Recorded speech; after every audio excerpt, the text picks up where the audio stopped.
যে বাংলাদেশের বুদ্ধিজীবীরা যে ৭১ মুক্তিযুদ্ধ এটা আজ করতে পারেনি, এবারও বুদ্ধিজীবীরা ফেল মারছে। প্রধান উপদেষ্টা ডক্টর মোহাম্মদ ইউনূসের বিশেষ সহকারী হিসেবে নিয়োগ পেয়েছেন লিওজো কমিটির সমন্বয়ক মোহাম্মদ মাহফুজ আলম, যা নিয়ে সামাজিক যোগাযোগ মাধ্যমে শুরু হয়েছে তুমুল আলোচনা সমালোচনা। কোটা সংস্কার আন্দোলনের সময় নেতৃত্বে তাকে সামনে দেখা না যাওয়ায় এখন প্রশ্ন উঠেছে, কে এই মাহফুজ আলম? তার পরিচয় জানার জন্য ফেসবুক ও গুগলে খোঁজ করছেন অনেকে। জানা যায়, মাহফুজ আলম ঢাকা বিশ্ববিদ্যালয়ের আইন বিভাগের 2015-16 বর্ষের শিক্ষার্থী।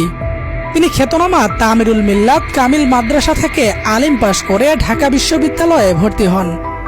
তার বাড়ি লক্ষ্মীপুর জেলার রামগঞ্জ উপজেলার ইসাপুর গ্রামে।